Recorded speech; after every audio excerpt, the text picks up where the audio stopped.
பேரு வந்து யாரு அப்படின்னா பிசினஸ் பீப்புள். அவனுக்கு ஒரு ஆட்டோமேஷன் சிஸ்டம் இருக்கு. ஆனா பணம் கொட்டுது. என் குரு சொல்லுவாங்க, இது மணி பிரிண்டிங் மிஷின் சொல்லுவாங்க. ஒரு ஆப்பை கிரியேட் பண்ணிட்டே அப்படின்னா, ஒண்ணு இல்ல, நான் சிம்பிள் சொல்றேன். என்னோட ஆப் இருக்கு, பவர் ப்ரோ ஆப். இந்த பவர் ப்ரோ ஆப்புக்கு நான் கோர்ஸ் நான் போட்டு வச்சிட்டேன். சரியா, நான் டெய்லியா பேசிட்டு இருக்கேன். அந்த ஆப்பை போட்டு வச்சிட்டேன். இது வந்து ஒரு 4 வருஷத்துக்கு முன்னாடி போட்டது. அந்த ஆப்ல இன்னைக்குமே டெய்லி என்ன பண்ணுவாங்கன்னா, யாராவது உள்ள போவாங்க, கோர்ஸை போய் பண்ணுவாங்க. எனக்கு காசு வருதா இல்லையா?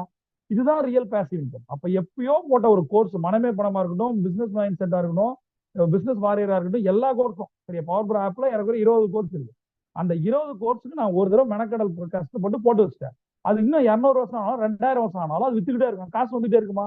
அந்த மாதிரி ரிப்பீட்டடா பணம் வர்றதுக்கான பேசிவ் இன்கம் பிசினஸ் நம்ம ஏதாவது பண்றோமா, இன்கம் வருதா அப்படின்னு நீங்க யோசிக்கணும். ரொட்டீன் டாஸ்க்ல வந்து நம்ம இருக்கக்கூடாது. எவன் ஒருத்தன் ஒரு சிங்கப்பூர்ல ஒரு ஒரு ஹோட்டல்ல சாப்பிட போறேன், நல்ல ஹோட்டல் கூட்டு போறாங்க. அந்த ஓனர் நான் ஏற்கனவே சொல்லியிருக்கேன், பரபரப்பா இருக்காரு. அப்ப நான் சொன்னேன், முதல்ல நீங்க இன்னும் ஹோட்டலே வராதீங்கன்னு. உங்க ஒரு ஆபீஸ்க்கு